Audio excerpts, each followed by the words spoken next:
ভাঙড়ের রাজনীতিতে হঠাৎ বড় পরিবর্তন। সাংবাদিক সম্মেলনে রাহুল খানের বিস্ফোরক ঘোষণা, আমি আর আইএসএফ করব না। আইএসএফ দল কোনো সুযোগ সুবিধা দেয় তোর? আইএসএফ কোনো সুযোগ সুবিধা দেয়নি, আমি সেই কারণে আমি দল করবো না। আমি সাধারণ মানুষের মধ্যে থাকবো। এই আকস্মিক সিদ্ধান্তের রাজনৈতিক মহলে চাঞ্চল্য। কেন তিনি এমন পদক্ষেপ নিলেন, তার পেছনে কি কারণ লুকিয়ে আছে, তা নিয়ে শুরু হয়েছে জোর জল্পনা। রাজনৈতিক বিশ্লেষকদের মতে রাহুল খানের এই সিদ্ধান্ত ভাঙড়ের ভোট সমীকরণে বড় প্রভাব ফেলতে পারে। আগামী দিনে এই ঘটনা রাজনীতিকে কোন দিকে নিয়ে যাবে সেটাই এখন দেখার বিষয়। পুরো বিস্তারিত জানতে ভিডিওটি অবশ্যই শেষ পর্যন্ত দেখুন। আপনারা দেখুন, দীর্ঘ 1.5 বছর আগে আমাদের ভাঙড় 1 নম্বর ব্লকের বিডিও একটি ম্যাডাম চেঞ্জ হয়ে উনি আসে। ওনাকে আমরা শুভেচ্ছা জানানোর জন্য ফুল মিষ্টি টিষ্টি নিয়ে গেছিলাম।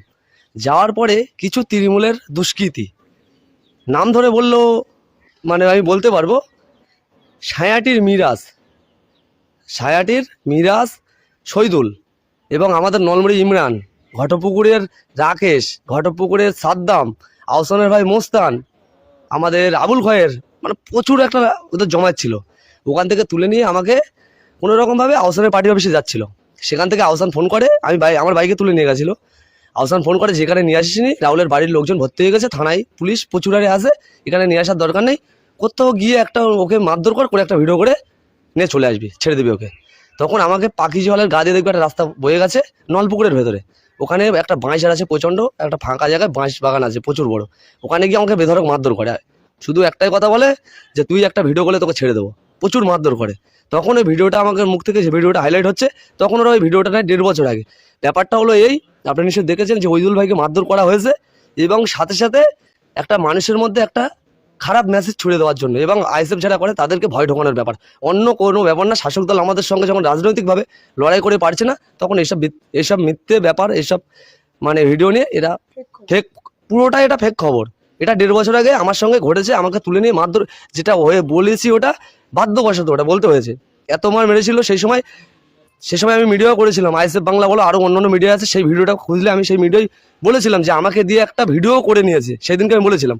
তারপরে আজকে দেখতে এই ভিডিওটা পুরোপুরি আজকে ছেড়েছে, দেখলাম ভিডিওটা পুরোপুরি ফেক। রাজনৈতিকভাবে এরা আমাদের সঙ্গে লড়াই করে যখন পারছে না, এরা এইসব ব্যাপার নিয়ে হোপলেস করে। সাধারণ মানুষের উদ্দেশ্যে এতটুকু বলতে যাবে, কেউ ঘাবড়াবেন না, কেউ হোপলেস হবেন না, আমরা আছি।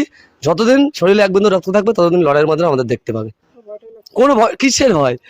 আরো ভালো লাগছে ব্যাপারটা হলো এই, ওরা আমাদের এই সবগুলো করে নিজেরা সব জানে। দেখবেন একজন ভয়েস করছে, বল এমএলএ তোর কিছু দিয়েছে হাবি যাবি, এই গলাটা ছিল তো আমি বলে দিচ্ছি, ওই মিরাজের সঙ্গে থাকে শহীদুলের গলা। তোমরা আপনারা যাচাই করে নেন, ওর মুখের কথা শুনে শহীদুল সাইডি বাড়ি, ওর গলা। ও আমাকে মারধর করে প্রেশার ক্রিয়েট করে আমাকে দিয়ে ভিডিওটা করেছে 1.5 বছর আগে। এখন ছড়াচ্ছে, এটা একটা পরিকল্পনা মাফিক, এটা পুরো ভিত্তি কেন, এটা কোনো ব্যাপার না। তোর করে ভয় না পেলে আজকে কোনো ব্যাপার না, তো আজকে এই ফেক খবরটা ছড়ায় আমার ব্যাপারে, যে ফেক খবরটা আজকে ছড়াচ্ছে ভয় পাচ্ছে বলে ছড়াচ্ছে। আর এটাও ওদের পরিকল্পনা হতে পারে, আমি অ্যাডভান্সলি বলে দিচ্ছি, হয়তো আমাকে ওরা নেক্সট টাইম মারবে। আজকে এই ফেকটা ছেড়ে গেছে, নেক্সট টাইম জানে যদি মারার পরে ভিডিওটা ছাড়ি হয়তো হাইলাইট হবে না, ওই জন্য আজকে ফেক দিয়ে ট্রাই করেছে। কিন্তু আমিও পুলিশের দ্বারস্থ হয়ে পুলিশে কী দিতে হয় না দিতে হয় সেটা অ্যাডভান্সলি আমি করে রাখবো, কিন্তু এইভাবে বেশি দিন নয়, এর প্রত্যুত্তর ভাঙড়বাসী 2026-এ দেবে।